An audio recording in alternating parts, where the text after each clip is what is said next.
did not have links with Israel? I don't know. But I don't think this is going to continue as it is. I believe that the master plan is still being pursued.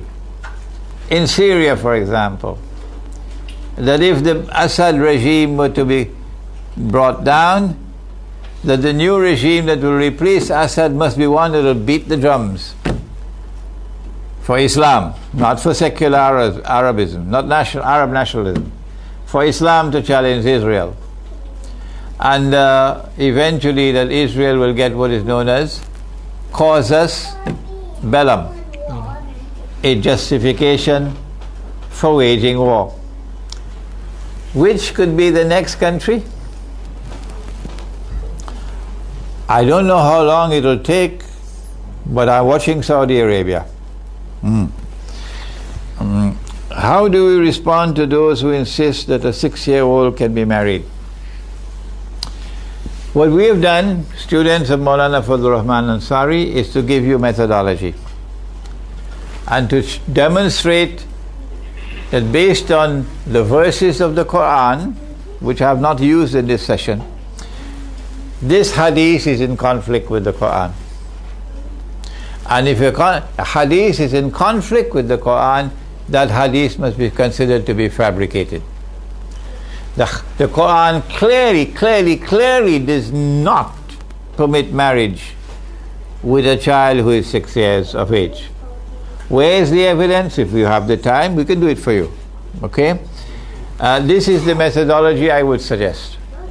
Not through mathematical calculations. Well, she would have been so many years of age because this happened and that happened and that happened and that happened. And you compute age. That's one route. That's not our route. Our route is to show that this hadith is in conflict with the Quran.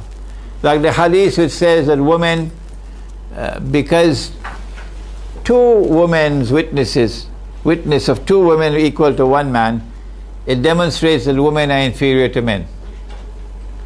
Huh? Really? Does that demonstrate women being inferior to men? Is there any place in the Quran which states that the evidence of two women will be equal to one man? Is it there in the Quran? Yes. Really? Are you sure? You're not too sure. Yes, it is there in the Quran.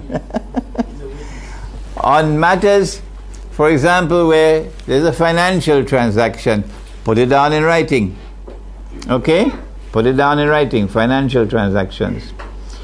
And if you do not have two male witnesses, then one man and two women. So the hadith says this is evidence. This is evidence that women are inferior to men. Is that so? No, it's not. How can you demonstrate it? That this hadith is in conflict with the Quran. That is the methodology that you have to use in dealing with these hadiths. Yeah. On that, Sheikh Ali Mustafa, is there any of these questions you would like to respond to? Well, I think I like to point that last one, the verse in Surah Al-Ahzab. Also, on the last one, the verse in the Quran which shows that men and women stand on same level before Allah. Okay. There's the verse in Surah Ahzab, besides other verses, in al-Muslimin al-Muslimat, al-Mu'minin al-Mu'minat, wal-Qanitin wal-Qanitat, wal-Sadiqin wal-Sadiqat. There are 10 categories of believers mentioned, both in this, not generally in the Quran, when the male gender plural has been mentioned, include female also. Ya ayyuhallazina amanu, all believers, means everybody who's believer, okay?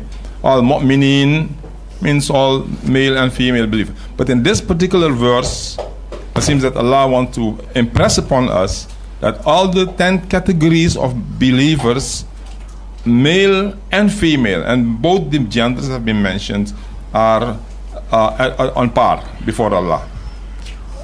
Whoever does good deeds and they worship Allah, they obey Allah, then they have got great reward for Allah.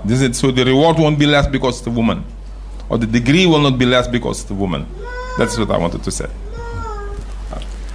Shukran. So we'll start the next round of questions. Just before we do that, I just want to announce we're going to be sending around the donation box. So please, if you no obligation, it's donations, no obligation, but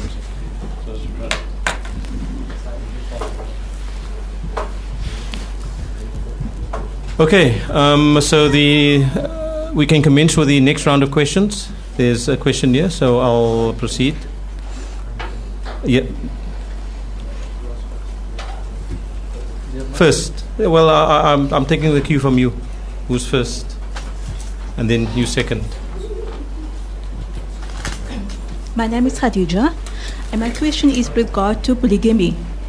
Some men do practice polygamy, but there is a condition that you must treat each and every one fairly. Now, some men do get married with the second and third and fourth, but yet they can't afford it. So how do you explain that?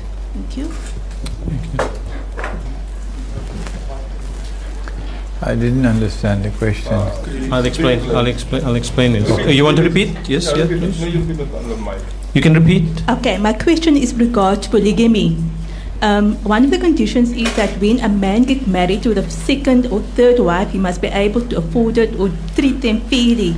So some men do get married to the second and third, but yet they can't afford it. How do you explain that? Yeah, behind you.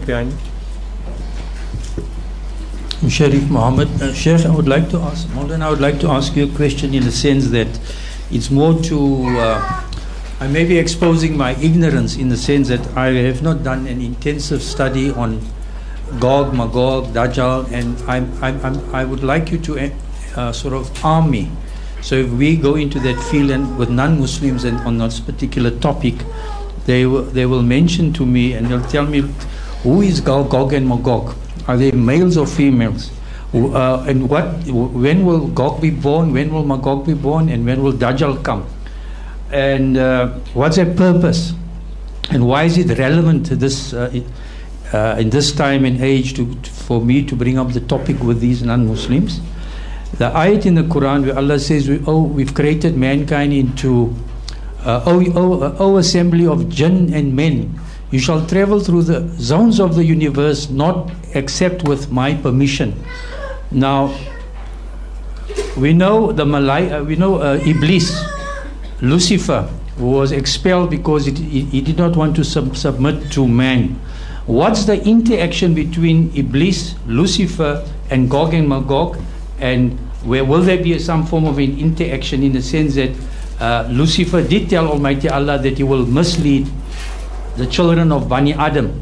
Now, will there be also a violent interaction or Iblis trying to seduce Gog and Magog or Dajjal? These are all complicated questions. I would like you just to, in a nutshell, to explain to me, please. Shukran. Okay, I would prefer, before you already had a chance, there's a gentleman here. You say, I'll take one. There's none? Okay. Proceed. Assalamu alaikum. Walaikum salam. I know several French people that tried to make hijrah and to establish a Muslim village in North Africa, Tunisia and Morocco. I think you have heard about these attempts that failed. So I wanted to ask you what kind of advice could you give to us? Thank you. Okay. Three questions. So we'll take those three questions as that, finishing this round, and we'll continue with the next round. Please proceed, Maulana Imran or Sheikh Ali Mustafa. Whoever wants to go first. You first. Assalamu alaikum. There's the question concerning polygamy. Some people say that we shouldn't use this word because in Christian, polygamy actually means when a person just illegally get other women. So this will say we see multiple marriages. Okay. The Quran is clear that you may marry one, besides 1, 2, 3, 4. The very first verse mentioned in Surah Imran. Sorry, Surah Nisa. This is at the end of Imran. There's Surah Nisa. But if you are not able to be just or fair, fawahidatan, or ma malakat aymanukum. Now that there is a lot of discussion in this, and there is a lot of studies to be done further in this, because even that has been misunderstood or misinterpreted or misacted upon. Ma malakat aymanukum. Okay, but we don't go into that right now. It means to say that if one has to marry another woman, then he should be fair. Second one, third one, or fourth one, he should be fair. From the practice of the Prophet and the Sahaba, it seems to us when we study that it doesn't mean that you have to be very rich in order to marry. Okay? Because the lifestyle of a Muslim is a simple one, but one should be able to provide the basic means of sustenance. Okay, and fairness also. It is not just like you have got sheep and you just give them food.